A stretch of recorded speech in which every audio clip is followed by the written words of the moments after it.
Iran યુદ્ધે modern વોરફેરમાં એક નવા માપદંડો નક્કી કરી નાખ્યા છે, જેમાં સૌથી વધારે ડ્રોનનો તો ઉપયોગ થયો જ છે, પરંતુ એ સાથે ઈરાનના એક ભયંકર હથિયાર વડે અમેરિકાના સ્ટીલ્થ વિમાનો પણ ખાક થઈ ગયા છે.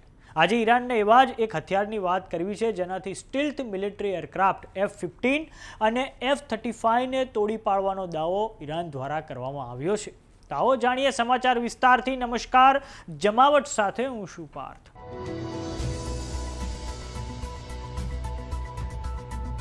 ઈરાનના અમેરિકા વચ્ચેના યુદ્ધમાં ઘણા ભયંકર હથિયારોનો ઉપયોગ થયો છે, પરંતુ ઈરાન દ્વારા એક એવા હથિયારનો ઉપયોગ કરવામાં આવ્યો છે જેનાથી અમેરિકાના સ્ટીલ્થ વિમાનોનો ઘમંડ તૂટી ચૂક્યો છે.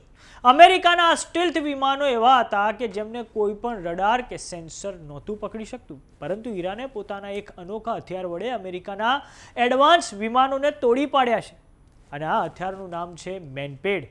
તેનું આખું નામ છે main portable air defence system. તો આની માટે દર્શક મિત્રો આપણે સ્ક્રીન પર નજર કરીએ તો આ રહ્યા એ હથિયાર. તેને ખભા પર જ રાખવામાં આવે છે અને એનું નામ છે main portable air defence system.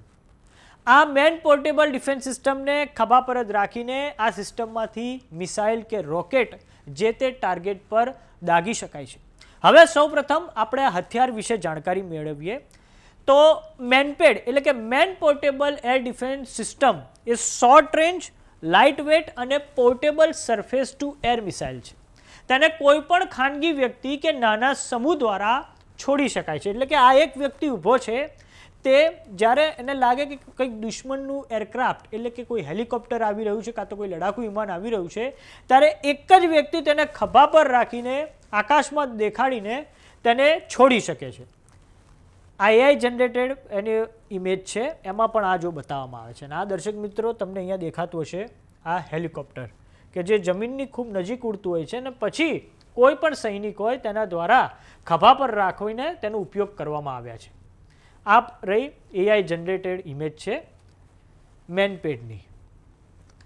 તે ખૂબ ઇફેક્ટિવલી નીચી ઊંચાઈએ ઉડતા મિલિટરી એરક્રાફ્ટ એટલે કે હેલિકોપ્ટર કે લડાકુ વિમાનને ટાર્ગેટ કરી શકે છે.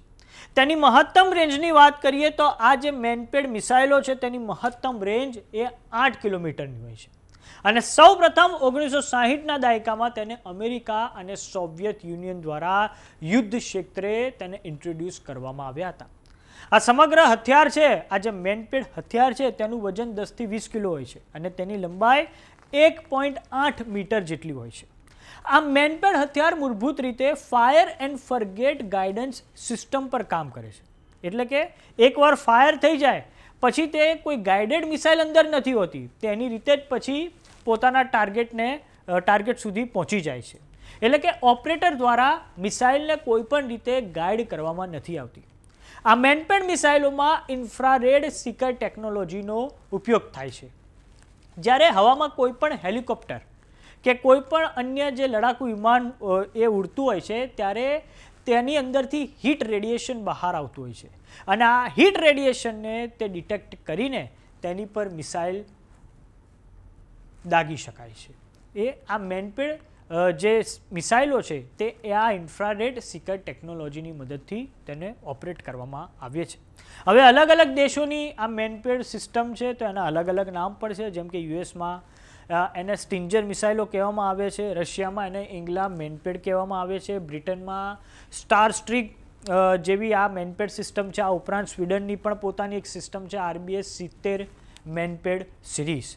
સૌથી મહત્તમ ઉપયોગ એનો થયો હતો 1979 થી 1989 વચ્ચે. 1979નું વર્ષ એવું હતું કે જ્યારે સોવિયત યુનિયને અફઘાનિસ્તાન પર આક્રમણ કર્યું હતું અને તે સમયે ત્યાં એક જેહાદીઓએ સોવિયત યુનિયનની સામે આ જે છે સ્ટિન્જર એટલે કે મેનપેડ મિસાઇલોનો ખૂબ મોટા પાયે ઉપયોગ કર્યો હતો અને જેનાથી જે USSRનું અફઘાનિસ્તાનના આકાશમાં જે એર ડોમિનન્સ હતું તેને પૂરું કરવામાં પણ આ મેનપેડ મિસાઇલોએ ખૂબ મહત્વનો ભાગ ભજવ્યો છે. હવે વાત કરીએ વર્તમાન ઈરાન યુદ્ધની. તો આંતરરાષ્ટ્રીય સમાચાર સંસ્થા CBS દ્વારા દાવો કરવામાં આવ્યો છે કે અમેરિકાના પ્રમુખ ડોનાલ્ડ ટ્રમ્પે પણ એ વસ્તુ માની છે કે ઈરાન દ્વારા F-15 વિમાનોને તોડી પાડવા માટે મેનપેડ મિસાઇલોને વાપરવામાં આવી હતી અને હાલમાં સંભાવના છે કે ચાઇના ઈરાનને 1000થી વધારે મેનપેડ મિસાઇલો જેનું નામ છે QW2 અને QW18 મોડેલ તહેરાન મોકલી શકે છે અને આ જ મેનપેડ મિસાઇલો છે કે જેના થકી જે સ્ટીલ્થ એરક્રાફ્ટ હતા જેમ કે F-35 વિમાન એની એક F-35 વિમાનની કિંમત 1000 કરોડની હોય છે, સ્ટીલ્થ છે અને કોઈ રડાર કે સેન્સર ઝડપી નથી શકતા, પરંતુ જ્યારે તે હીટ રેડિયેશન છોડે છે અને આ મેનપેડ મિસાઇલની રેન્જમાં આવી જાય છે ને પછી આ મિસાઇલ જે તે સૈનિક દ્વારા છોડવામાં આવે છે ને ડાયરેક્ટ તેને હિટ કરે છે અને આ જ કારણે અમેરિકાએ તેના ખૂબ મોંઘા વિમાનો આ ઈરાન યુદ્ધમાં ગુમાવ્યા છે અને હવે આવનારા સમયમાં જ્યારે એવી સંભાવના છે કે જો ઇસ્લામાબાદમાં સંભવિત એવું છે કે ઇસ્લામાબાદમાં બીજા તબક્કાની સંભવિત જે વાર્તાલાપ જો ફેલ ગયો ને ફરી એકવાર પશ્ચિમ એશિયામાં સંગ્રામ છેડાઈ ગયો ઈરાન અને અમેરિકા વચ્ચે, તો ઈરાન ખૂબ મોટા પાયે આ મિસાઇલોનો મેનપેડ જે મિસાઇલો છે તેનો ઉપયોગ કરી શકે છે અને જ્યારે અમેરિકા જો જમીની સ્તરે ઈરાન પર આક્રમણ કરશે તો તેની સામે તો આ મેનપેડ મિસાઇલો ખૂબ મોટી દિવાલ બનીને પણ એ સામનો કરી શકે છે. તો સમાચારોમાં અત્યારે બસ આટલું. જોતા રહો જમાવટ. જો તમે અમને યુટ્યુબ પર જોઈ રહ્યા તો સબસ્ક્રાઇબ કરો, જો તમે અમને ફેસબુક પર જોઈ રહ્યા તો ફોલો કરો, સાથે જ અમારી વોટ્સએપ ચેનલ આવી ગઈ છે, જોઈન કરવાનું ના ભૂલતા. નમસ્કાર.